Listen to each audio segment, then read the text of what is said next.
Welcome to the live China EVs and More podcast. We will open the room up at around the 40-minute mark to anyone who's keen to ask us any questions. So please feel free to post them into X or YouTube. In the next hour or so, my co-host Lei Xing and I will go over the week's most important and interesting news coming out of the global EV, AV, and mobility sectors.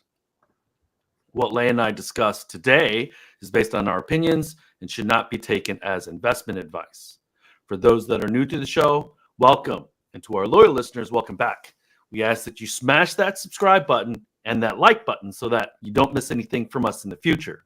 Also, I'm confident that Lei and I are two of the best in the world doing this. So help us get the word out about this show to others. My name is Tu Lee, and I'm the recently repatriated from Paris managing director at Sino Auto Insights, a global management consultancy that helps organizations bring innovative and tech-focused products and services to the transportation and mobility sectors. I write a free weekly newsletter that we pull many of our discussion topics from. You can sign up for it at sinoautoinsights.substack.com, which of course I encourage you all to do. A recently expatriated Lei, can you please introduce yourself? I'm not even sure if I should be using expatriate or repatriated because it's blurry, right? So, good evening from Beijing. This is your co-host Lei Xing, former chief editor of China Auto Review, and this is episode number 184. Let's talk about Paris. So what were we doing the last few days, Lei? Maybe you can start out with telling everybody what we were doing for the last few days. The last few, well, not the last 2 days, but the previous days before the last 2 days, because both of us were traveling and you were still in Paris a little bit. We were at the Paris Motor Show, the 90th edition of the Mondial de l'Auto. Pardon my bad French.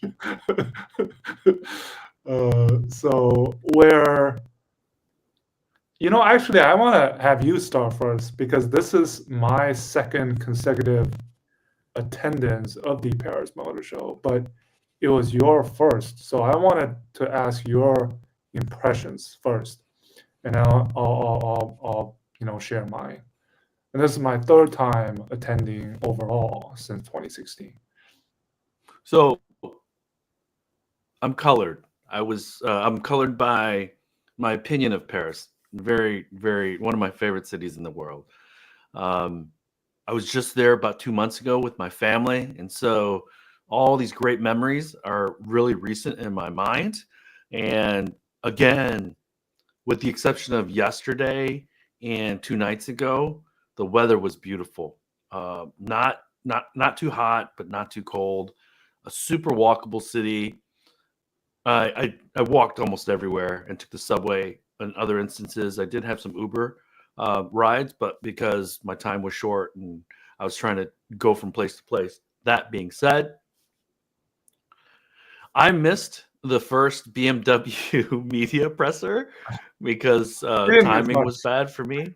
Yeah, okay. I didn't think so because I was there for the Renault presser. And this was on par with what you would see in China from a national company, from a confidence level of the executives. Luca De Meo just oozes confidence, right? And so, and I love the 4 and 5.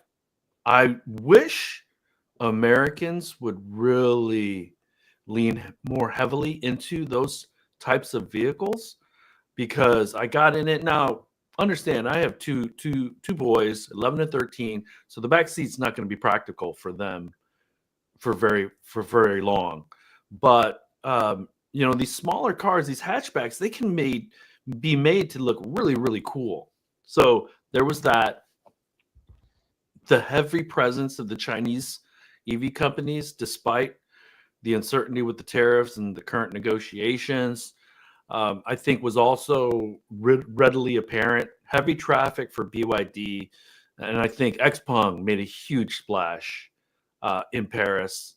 And then some of the other things about networking and being able to meet new friends, that was also good. But overall, it was smaller, and I think you and I, Lei, we are a bit biased because we're always blown away by the size and the energy of the Beijing and Shanghai auto shows. But we should probably compare the European auto shows, and you and I both really enjoyed Munich last year. But Munich was different because I'd never been there, and so it was me as much exploring the city as it was the show. This time, it was really just okay. How do the Parisians and French do auto? And most of what I talk about is U.S. and China, or North America and China. So I downloaded a ton. Very very educated. I probably have a bit of an anti-Europe bias because of Mhm. Volkswagen and some of the ABB, but man, Renault, at least from a European region standpoint, they're gonna do some great things, I think. Great, that was great. I completely agree. For me, what I saw, first of all, we're in Paris. So it's the home port of the French, obviously. And when I say French, I mean Renault, number one. And two, the Citroën Peugeot of Stellantis. And then second, it was kind of the home court for the Chinese brands. And then third, everybody else. That's how I felt. And then looking at it from a 30,000-foot level, I saw healthy competition. I saw healthy exchange. I saw an European, specifically a French counter attack, and I saw frugality and from the Chinese brands. And comparing to 2022, when it was still a little bit subdued because we were coming out of the pandemic, this year it felt like a normal European Parisian auto show. And actually, you talk about the size of it, it felt bigger actually. But if we look at the different brands, various brands, BYD actually had a much, much smaller booth stand than 2022 when they announced the Atto 3, the Seal, when they basically launched their kind of the Europe strategy, right? And those 5 or 6 models that are selling on the market, right, that they were introduced 2 years ago. But I mean, you look at Stellantis, the Leapmotor press conference, Carlos Tavares. With a guest appearance by Carlos Tavares. Yeah, I mean, I posted a picture of him embracing with Chairman Zhu Jiangming, and that felt like a picture was worth 1,000 words, given what's happening to Carlos, what's happening to Stellantis, the EU tariffs in the backdrop, the Chinese EV assault, quote unquote, into Europe. And the fact that he's leaving, Carlos is leaving by the end of next year, I guess. So that embrace, I thought, was many words in kind of one picture, right? So, and I will add this, Lei, because I've seen him in a lot of Detroit news lately, in a lot of Detroit news media, look much happier in Europe than he does when he's being interviewed. And you know, he brought Leapmotor in as the 15th brand of Stellantis. Now, what happens after he leaves? Where is that collaboration going?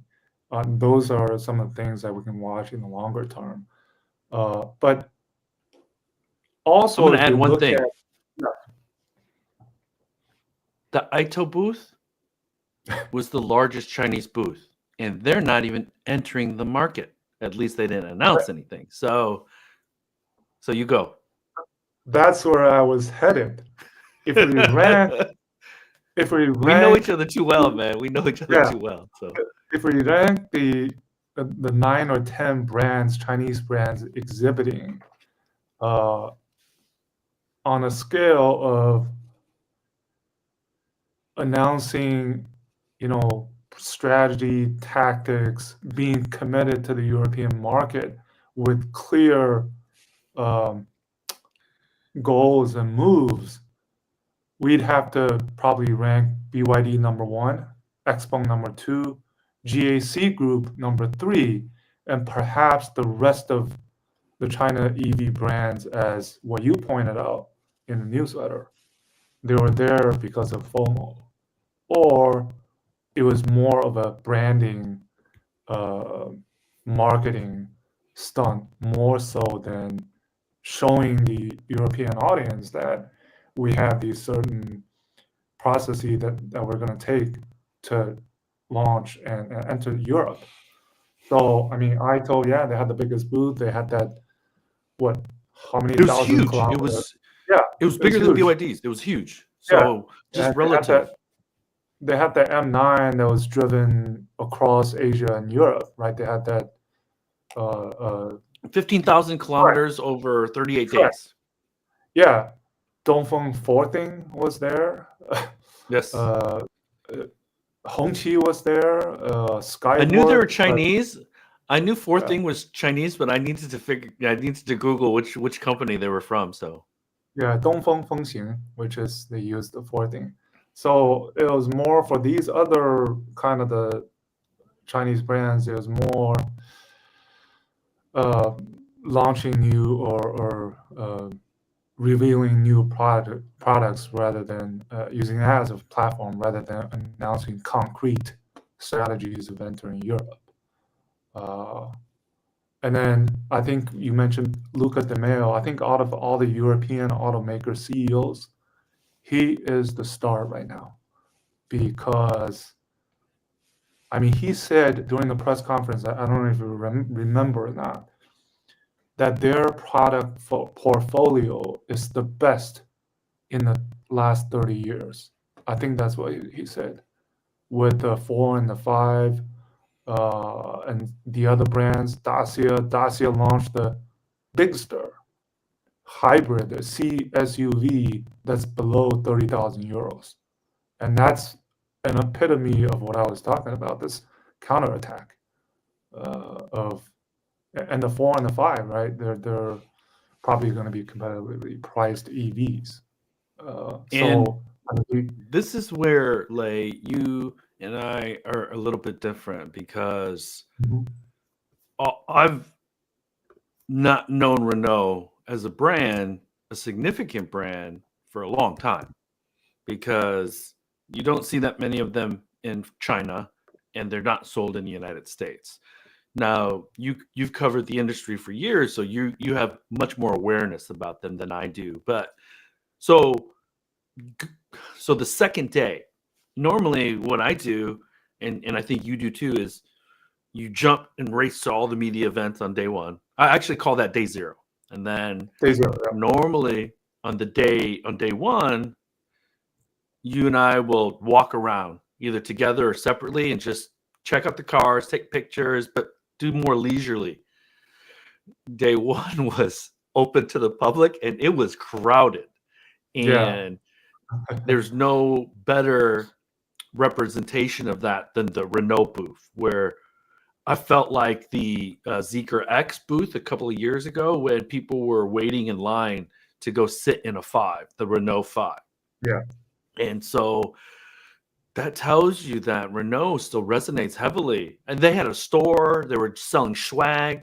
So it was full on. And to your point, I have no idea how they're profitable at that 30,000 euro price point, 40,000 euro price point. But they're going to do well in France for sure, and other parts of Europe. And what was great about the Renault Group brand pressers is they were right next to each other. So after Yep. Renault, you moved over to Dacia, moved over to Alpine, you moved over to Mobilize, and then you and I think we went to a Chinese presser. But and then I think that was when BYD and we met up with Roger and Afonso. And so again, but we did see Wei Ming So I said hi to him, Yeah, talked I to saw him for him. a Yeah, I second. said hi to him as well. And you know, and again, he's managing Renault China. I don't know how aggressive they're going to be. Do you have any idea what Renault is going to be doing in China? Because I didn't get an Well, impression of that. So and also remember that Bianca is still there. It's just not hasn't been a lot of activities or announcements, but it's still there. It's still ongoing. Remember that. No, I mean Renault in China, in terms of localizing, in terms of local production in China, I think that Dacia Spring is still produced, at least the current generation. They showed a kind of a new Dacia Spring, and I actually looked at the badge, the production badge, the manufacturing badge in the vehicle. It was in China. So who knows? But Renault is working with Geely Group on that Horse joint venture on the Yep. powertrain, right? So that's one kind of play. But local production, no, I don't think they're, let's say, producing a Renault 5 before. I doubt that's going to happen. One thing that is was not really talked about was the Ampere company that Renault has. I want to say it's the equivalent of what CARIAD is. Now, I don't know that much about it.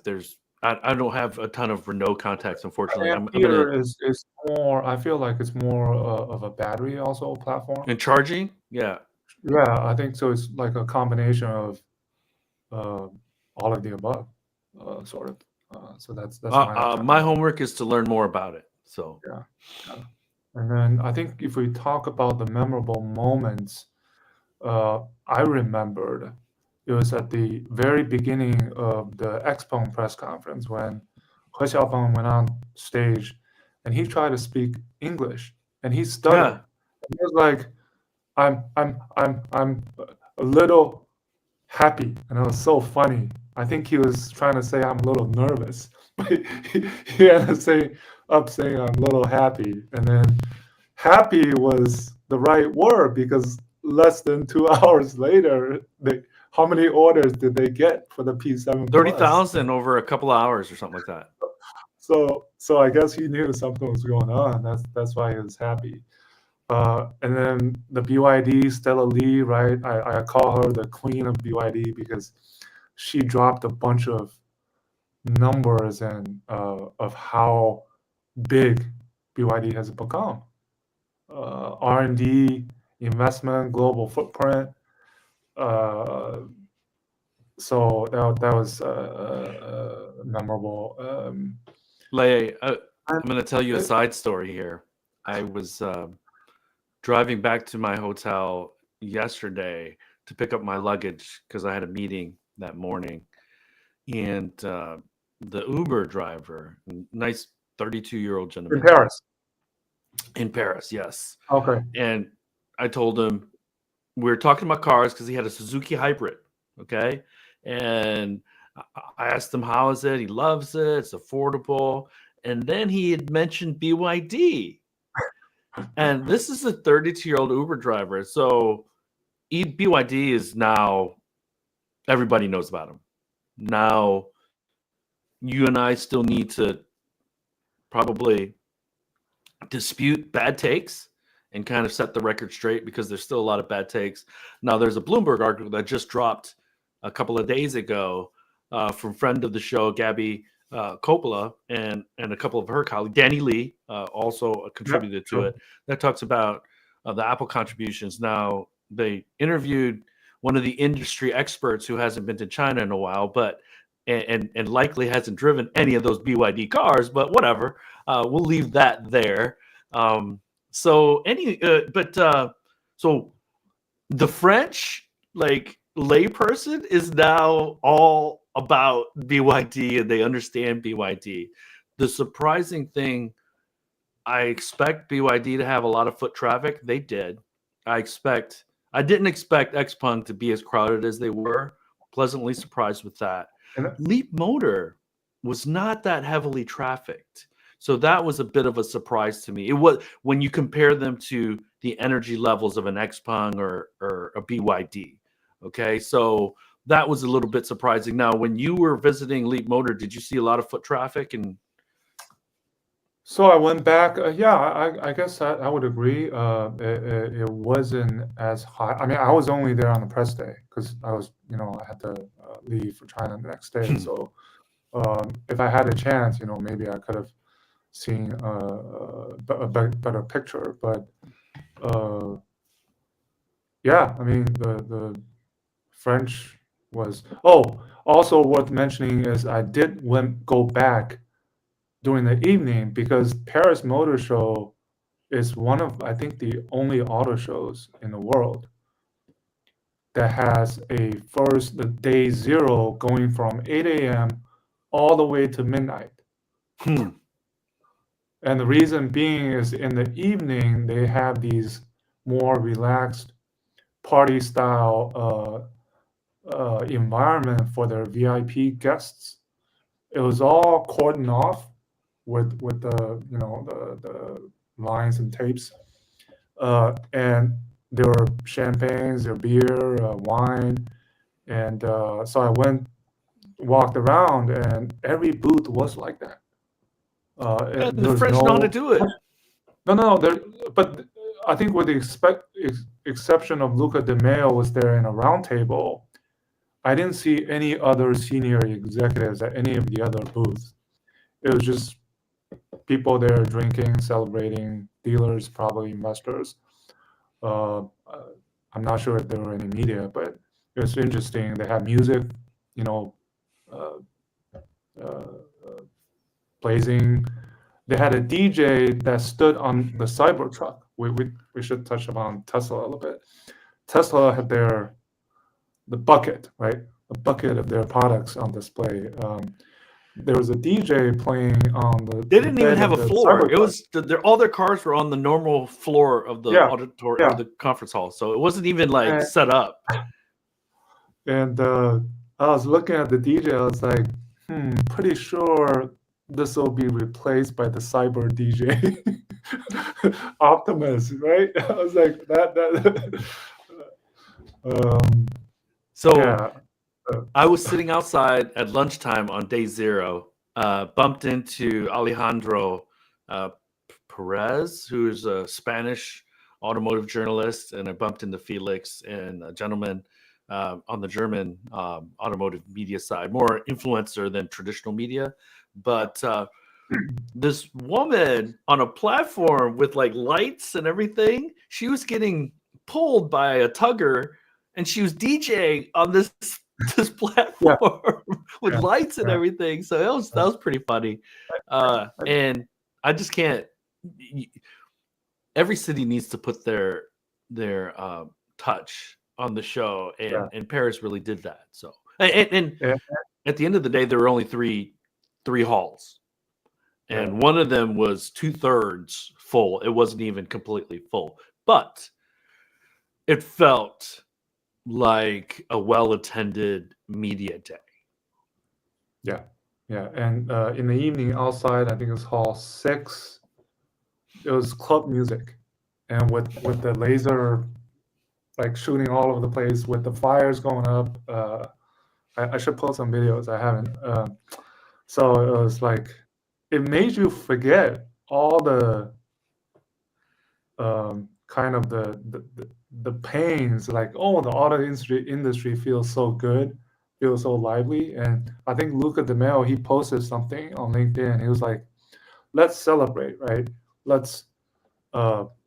Right, that just makes you feel good and forget all about all the geopolitical tensions for a day or a few hours, and then now we're back to the bickering. Right, we're back to the what's going to happen before the end of the month, that the tariffs are going into place. Whether any political solutions will be reached.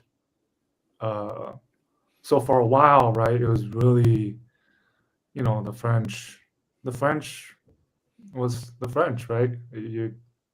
We loved it. Hey man, I I got a little bit of the French fever, and I bought a I bought one for myself because I collect these things. Number one, and Yeah. I was I I have was I have a couple struck of by smaller Renault. ones from 2 years ago. Also Renault, the classic Reynolds. So uh, and then and then some Then anecdotes go ahead.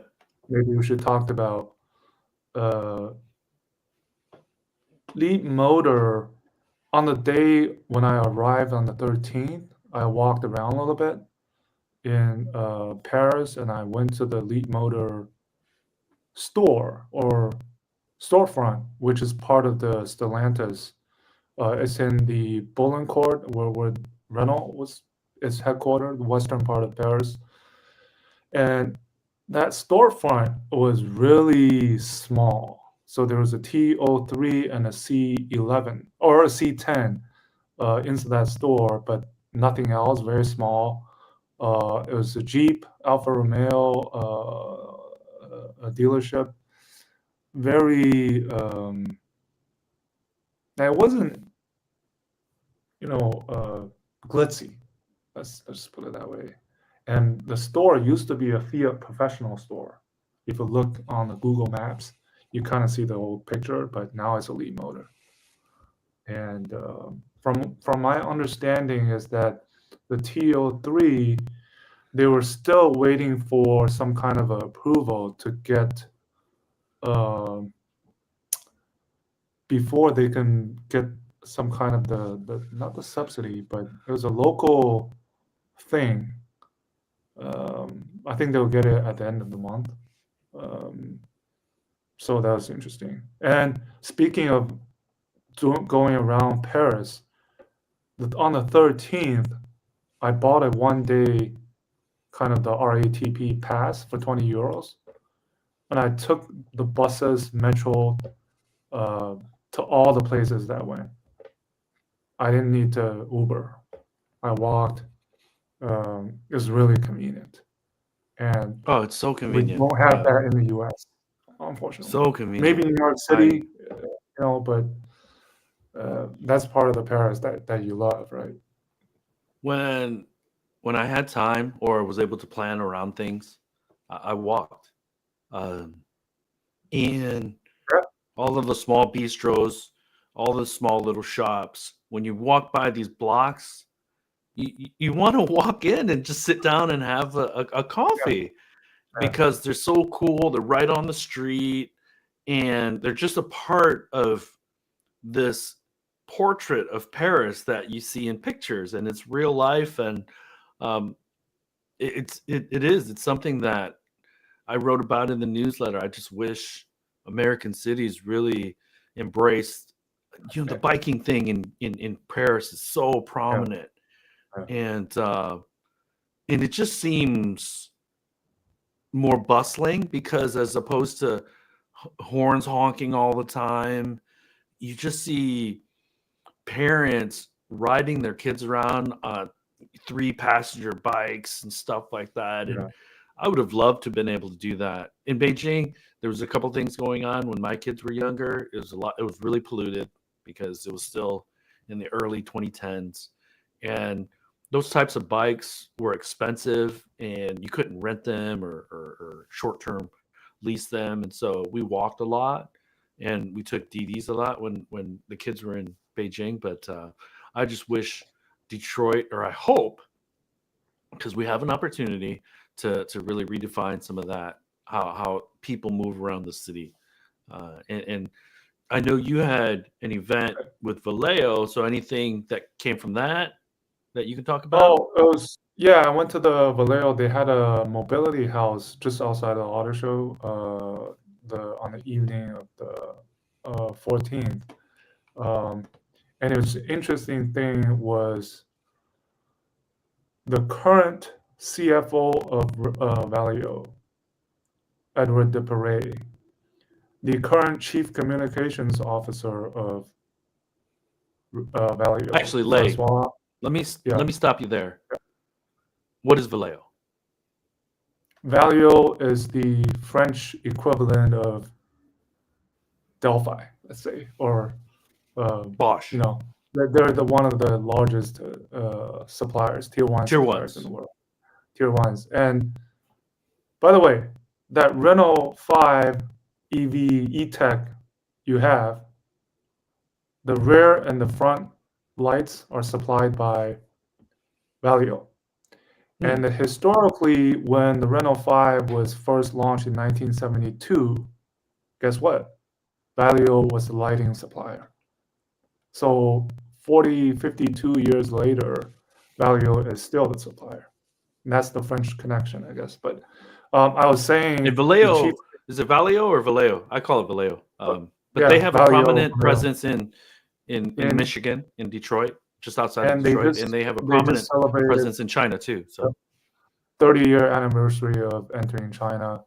So the CFO, the current CCO, Francois Marion, were the previous two Valeo China presidents. And the current president of Valeo China is a local Chinese, Zhou Song. So I think Valeo, relatively, they are faring better in the Chinese market compared to some of the other tier ones and globally for that matter. And their products is very simple. They have three business lines: power, brain, and lighting. Power, really powertrain. Brain is the software development, software-defined vehicle, and the autonomous driving part of it. And then lighting is a big part of, obviously, Valeo. So had some conversations, checked out some of the models. And they had this mixed reality racer product where you can play a video game of racing in the back seat, but what you see is the actual road that the vehicle sees. So it's pulling real time data from the camera. Yeah, and that's from the real time sensors. feed. Yeah, so I mean, they're kind of these things innovating, and they're a lidar provider. They're the lidar provider for the Mercedes Drive Pilot, the level 3.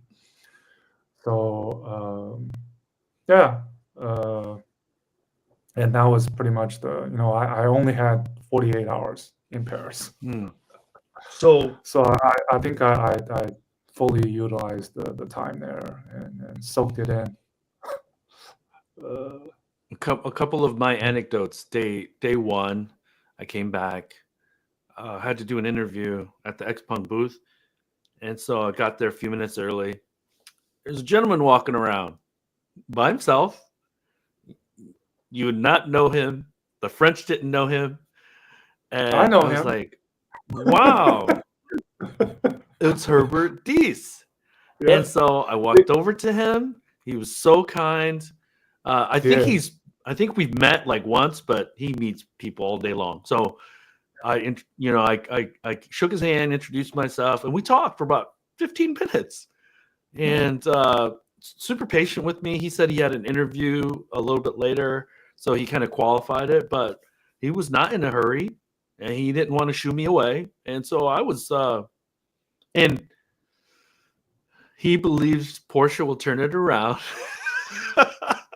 and he believes that Volkswagen brand will turn it around. We'll be able to turn it around. So I think he's still got a bit of the home team. That was my former company, so I don't want to begrudge them or talk bad about them. But he's too smart to know. He's too smart to know that there is a enormous uphill climb in order for those two companies to really be back to the levels that they were in China before COVID. I don't actually think they reached those heights ever again. But again, Diess was very positive about his outlook for those companies. And then this reminds me, because you had talked about Bianca with Taycan struggling in China. one of their first vehicles was rumored to be a Taycan killer. So I don't know if, and I know that Wei Ming was raising capital, and so I don't know how far along he is with that or product development on Mhm, that vehicle. But mhm. assuming that they have capital, Bianca within the next 2 years could launch a Tesla killer in the China market. Nah, Um, I don't think so. yeah, me neither. But I'm being pessimistic. Yeah, so the Tuesday night, I was invited to a McKinsey dinner, and I met some interesting people. There's a French company. I would call it the equivalent of France's Our Next Energy. It's called okay. ACC, Auto Cell Companies, Auto Cell Company, and Isn't that the they're joint building a venture? gigafactory. Say again? Yep, with Isn't that the Stellantis. joint venture between Mercedes and Stellantis? I Is that think the one? so. Uh-huh. Yeah. And Okay. Yeah. they have a gigafactory in northern France, and I met two folks from that company there that evening. Spoke with them for a bit. They seem very, very confident in their capabilities and ability to roll some cells in the near future, and finding European sourcing for lithium. Mhm. So, and then I pinged a few other friends, and they were like, "Yeah," because the hard part is not rolling a couple cells. The hard part is rolling millions of cells Yeah. every day. And just ask GM, just ask Our Next Energy. And As so, Northvolt. yeah, Northvolt basically blew up. But I'm going to keep track of them. Uh, I don't know if you remember this, but when I went to Europe a couple of months ago, I had met some dealer group who was selling microlinos, those small cars, Yep. in Switzerland. So at the McKinsey dinner, I meet the founder of Microlino. And I told him my situation. He was like, "What?" It's like, "That'll never happen again. Just email me or call me, and we'll make sure you get a test drive." And I was like, "Awesome." And then the third person that I met was a company, the CTO of I think it's called SnapX. Mhm. It is a hydrogen fuel cell startup, Yeah. and he was talking about how they were tackling the issues. They raised some capital. They want to raise more, but any startup that is using McKinsey as a consultant probably has too much capital already. So, anyways, but yeah, so interesting conversations because my cup is now more full on better understanding the European side. I'm going to do my best to make sure that I balance out what I hear from the United States and China with Europe, because obviously that makes us better analysts and kind of being able to talk intelligently about everything that's going on. And so, yeah, man. And then Wednesday, we had that private dinner co hosted with Ross Douglas, the founder of Autonomy Paris. That was Mhm. very successful. There were a couple ITO executives there, a Total Energy executive. Remember Volta Trucks, Lay? Have you heard Yep. of Volta Trucks? The Swedish guy. I met Carl Magnus, one of the co-founders. He was there. Mhm. And Okay. then personal friends. You remember my Swiss friend Olivier Glauser? I think you met him. Mhm. And Mhm. my other friend Duncan Clark, Yep. who Duncan. was an advisor um, to Jack Ma in the early days of Alibaba. Mm. So, anyways, very successful trip, and I definitely will keep it on my calendar as a future destination for any Uh, Paris Motor shows. So, yeah, I think as far as the global motor show, calendar is concerned, I think in Europe, clearly Munich and Paris are probably the remaining relevant auto shows left. Uh, yes, I don't think Geneva Geneva is is going to do. Geneva is done. It's over, right? We know that. And then it's Beijing, Shanghai. the US, CES. I think the LA. CES in, I think LA. LA to a certain extent, but Hey, you you know, got to pump yeah, up LA so that it's good for us to keep going. Anytime I can go to yeah, LA, I'll go to LA. So, yeah. Me too. but I'll be there. so that's And going then, to be in November, and then CES in January. yeah, yeah. Those are, I believe, the two next big automotive related events. And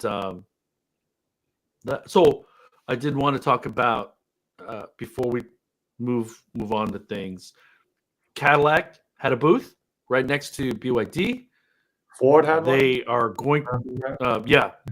So they're going to start selling because Cadillac stopped selling in France for a while, and I think that they're re-entering. They leaned into the fact that Cadillac is named after a French explorer, and Detroit is a French word, and so they are launching the Lyriq and the Optiq, which are two EVs, and I was pleasantly surprised with the level of interest at the booths for Cadillac. So good for them. I think that this could be a real opportunity for them to re-enter the European market with what I think will be competitive products there. Now, they're not that competitive in China, but not many products are. So, but yeah, I took pictures, sent it over to a few friends that you and I know, and was really hopeful that Cadillac can make an impact there. And then finally, I wanted to congratulate Lithium Americas and the GM deal that was just announced, $600 million on a joint venture. So they moved from an equity investment to a joint venture, and the mine is in Thacker Pass on the border of Nevada and Oregon. So hopefully in the next 18, 20 months, we're going to start seeing some volume lithium carbonate coming out of the U.S. region, or the U.S. Or the North American region. So Cool. And that's really all I had, man. Anything? Or just a couple of mentions of big news out of China today is the CSRC approval of WeRise listing on Nasdaq and the submission of the F1 from Pony. So in one day we're looking at the IPOing of 2 China AV Inc. on Nasdaq in the coming weeks. Pretty significant given the current backdrop. So let's pull back Aito for a second. Yeah. Aito's presser, no mention of Huawei being the brains of that vehicle, number one. And let me emphasize this. They had this FOMO booth that was larger than BYD's. No plans to enter the market, and no announcement of the price on those vehicles. Now, one thing I did want to add, I recorded most of the pressers, and I'll be posting them on YouTube soon. So for those that are wanting to watch that, keep an eye out for the YouTube links. But that's all I had. Now, did you want to talk about what you're doing in China, dude? Well, yesterday was, let's just say I dealt with a private matter, and I'll give you a hint. Real estate. And it took me. Oh, you can DM me about it. You can DM me about it. Yeah, I'll DM you about it. And speaking of the real estate, we just saw the GDP growth numbers. 4.8% first 3 months, 4.6% in Q3. And that was It's amazing how those numbers come so close to the forecasted numbers all the time. But I think on the ground, the 2 days I've been here, I do still sense that not the gloominess, but the confidence. I think we still lack that confidence in terms of kind of the economy. I do feel a little bit of that. And even with the real estate, what has happened with the stimulus moves at the end of September, what I got from speaking to some of the agents is that the fact of the matter is people need the money in their pockets and they don't have them. I'm gonna yeah. make a comment about there's media that point to China's growth numbers like that 4.8% and saying that the Chinese economy is doing really well. It's doing great. It's doing the best in the world. But there's also equivalent to the United States where the stock market has been doing amazing, but there's not that many in the stock market in the United States, number one. And so on paper, all these economic numbers look great for both China and the US. But if you talk to people in China, and you and I, we have a lot of dear friends, almost like family like people that we still consistently talk to on a weekly, daily basis. And we don't get that impression of these economic numbers boosting the lives of people. And I don't get that in the United States either, because yes, inflation is real in the United States. Things are more expensive. And in China, there's a funk that when you talk to people who have been there a while, it's different. It is different. And so I think both things can be true. These economic numbers can show that the economies are doing well. But when you talk to the people and their experiences, yeah, it is not as good as before. Yeah, so the sentiment is still somewhat low, but I think you look, people carry on with their lives, restaurants still buzzing, but yeah, I mean, Yeah, it's not. it's I'm not. I don't want to give the impression that it's like this Great Depression thing, but no, it, but it, uh, people were really high on the capabilities and the growth of China just 5 or 6 or 7 years ago prior to COVID, and and it looks like I feel we're that's still changed. waiting. Yeah, we're still waiting for some kind of a package, big number to be announced somehow. Yeah, and So then that's all I had, next man. week, Anything else? yeah, I'm just on that investor tour I'm doing next week, traveling around, and then I'll head back, um, and hopefully I get to drive one of these latest and the greatest EVs, you know, and it was interesting to see the P7 Plus right in Paris 4 days after it was officially revealed in China. But obviously, XPeng You had an didn't. agenda um, of doing the sale pricing, which I oohed and ahed during the press conference. So you didn't mention how much. How much was it, buddy? 209,800. So 200,000 That was the RMB. incentive price, though, right? That wasn't Yeah, the that's the MSRP. pre-sale price. Yeah. Pre-sale price. So about $29,000 yeah. for a fully featured B, C class sedan, C size sedan. Yeah. Slightly, I think it's slightly bigger than the Xiaomi SU7, but they're priced Yes. about the same because Xiaomi SU7 starts at about that same price. Yeah. So, and then XPeng on Twitter or X posted a picture of Brian Good talking to Macron at the auto show. Right. So that was cool. Presidential visit, which they didn't kick people out, which was good. No, Unlike, but well, you had to kind of step away or something, right? well, yeah, I was in booth 6 and Yeah. I didn't realize it. I went back. I was trying to get back into booth 5 or hall 5. Yeah. And there was Secret Service lined up and police just lined up. They just went like this, like, no. And I was like, okay. Universal language, no. And but first, this live stream went well considering where you are. And I think it feels normal. I don't feel any. yeah, Like I it's- haven't seen any on your side. I haven't seen anything go wrong. But yeah, man, I think this has been a really, really good recap of the Paris Motor Show. I hope that when we see each other in LA, we'll have actually more time to actually spend, maybe grab some dinner, meet some friends. And Mhm.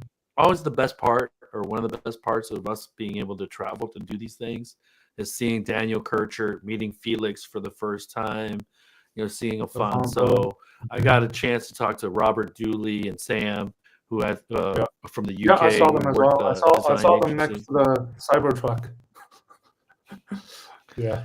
And make new friends, because again, I won't say it's a blind spot, but it's an area of opportunity for me to learn more about the European market and just sharpen my knife and understanding of the particular dynamics there. So And then what was meeting impressive. those European Yeah. influencers, right? So What was impressive was Stella Lee speaking English. The Feng Xingya, president of GAC Group, spoke English. Their overseas president spoke English. the entire in the Hong Chi was speaking English too. I think the Aito guy was Yeah, speaking and, English. He Xiaopeng, he needs to step up a little bit on his English, but other than that, yeah, And let me assure the audience, Lei, that I guarantee you, Li Bin, Li Xiang, He Xiaopeng, they probably spend an hour or two a day with English tutors, because I don't think they're not trying to learn English. Oh, Li Bin, his English is good. He just Yeah. doesn't So just do it. So okay, I don't see any questions or comments, Lei. We'll try to be better about figuring all that stuff out and trying to encourage questions and comments. But can you check link or X to see if there are any comments? Because last time, before we close out, they had one or two people had mentioned that they had made some comments and we didn't address no, them, not because I don't have. uh, Okay, so let's close it out now, buddy. Hey, enjoy Zhongguo and send pics, and then safe travels. And I will talk with you next Friday. You'll still be in China and next Friday? yeah, I'll still be in China on Friday. I should be in Okay. Shanghai on Friday. Okay, so we'll figure this out for next week, but assume that if you can't do it Friday, Most likely night in my China. evenings, like this time, would be good. Okay. So, yeah. Cool, man. Hey, everyone, thanks again for joining us. Good morning, good afternoon, good evening. We will talk with you all next week. Lei, don't close that window. I won't. Bye bye. Au revoir. 再见.